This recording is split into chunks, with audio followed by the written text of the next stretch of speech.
Dans la prochaine vidéo du chapitre 41 de mes notes de cours, je vais résoudre une première situation tirée de la section 4.2 du livre de Séguin, section qui s'intitule « La trajectoire d'une particule dans un champ magnétique ».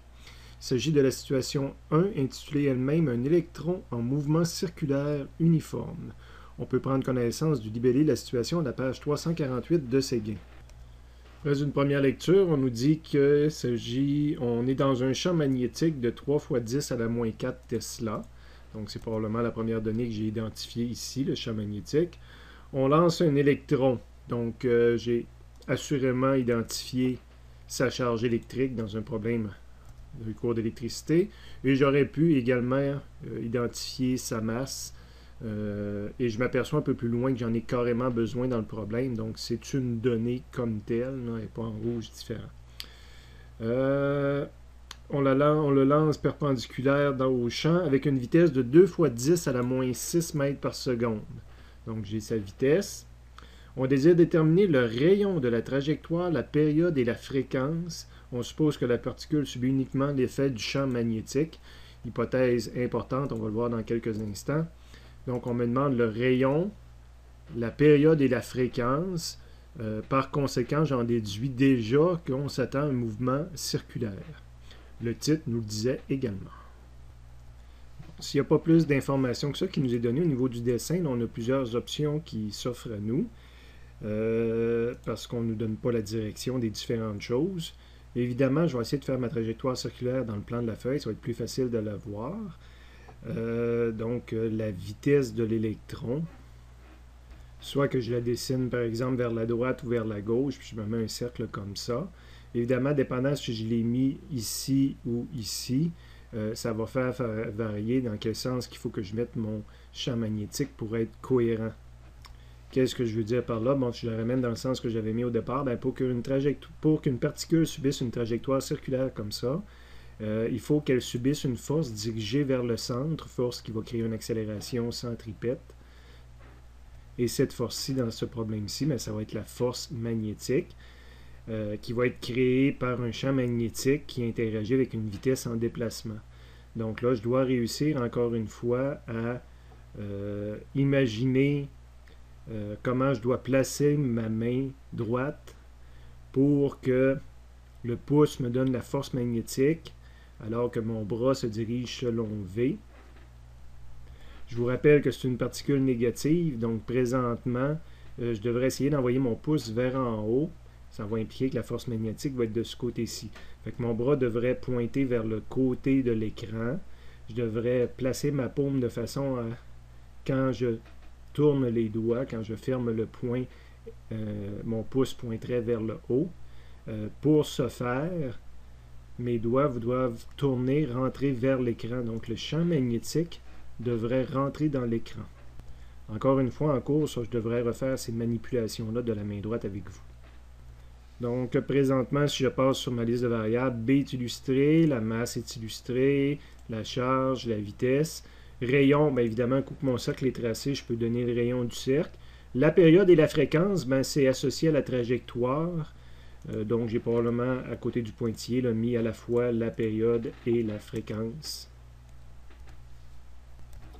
Mon premier point d'interrogation, le rayon de courbure de ce mouvement circulaire-là, point d'interrogation, en mètres. Donc, on va aller voir quelle formule qu'on pourrait utiliser. C'est le rayon d'une trajectoire circulaire. Donc, on pourrait aller dans le cours de mécanique, chapitre 4 de mes notes de cours. On a les paramètres d'un mouvement circulaire. Je les ai quand même ramenés ici dans le résumé du chapitre 41. C'est les deux formules en jaune qui sont ici. Donc, la définition de la période, la définition de la fréquence, on va en avoir besoin, mais ce n'était pas mon premier point d'interrogation. Mon premier point d'interrogation, c'était le rayon.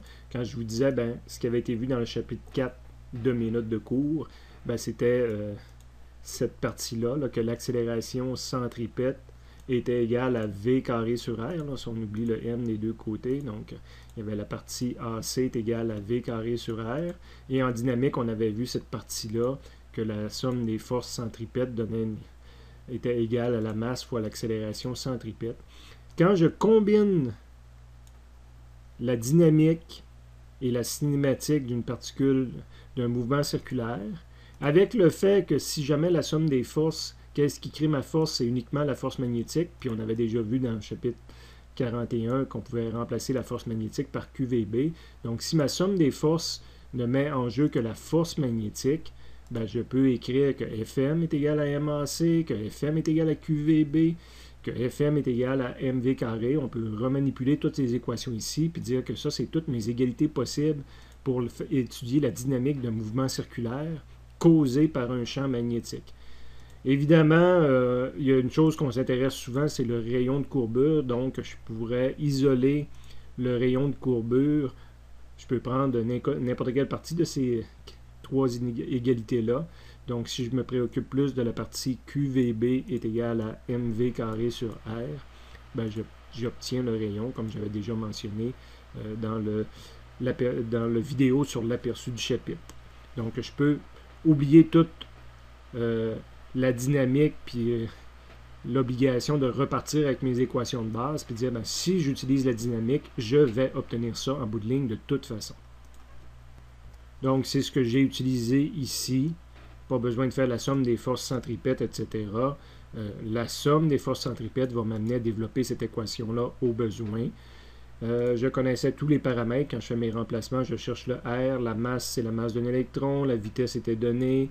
La charge, c'est la charge d'un électron en valeur absolue de toute façon.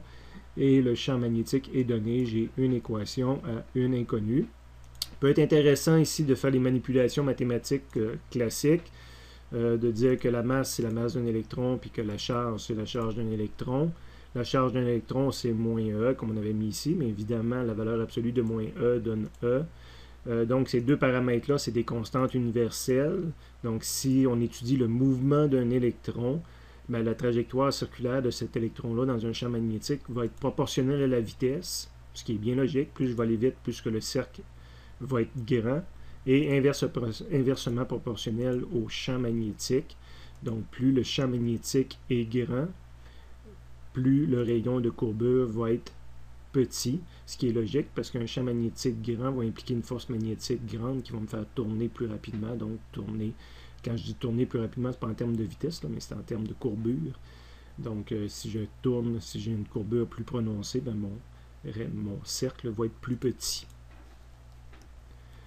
Deuxième point d'interrogation, la période. On avait vu, quand je suis allé sur le formulaire tout à l'heure, la formule de base, 2π R fois V. Ben, c'est toutes des choses qui sont connues. J'ai tout simplement ajouté le T qui est une nouvelle inconnue, mais le R est connu de par la première partie. Donc, j'étais à deux équations, deux inconnues. Et on avait vu aussi la relation entre la fréquence et la période. La période est maintenant connue grâce à l'équation verte. Donc, j'étais à trois équations, trois inconnues. Le problème est complété. Et je peux passer à la calculatrice et obtenir les réponses que je vous montre ici.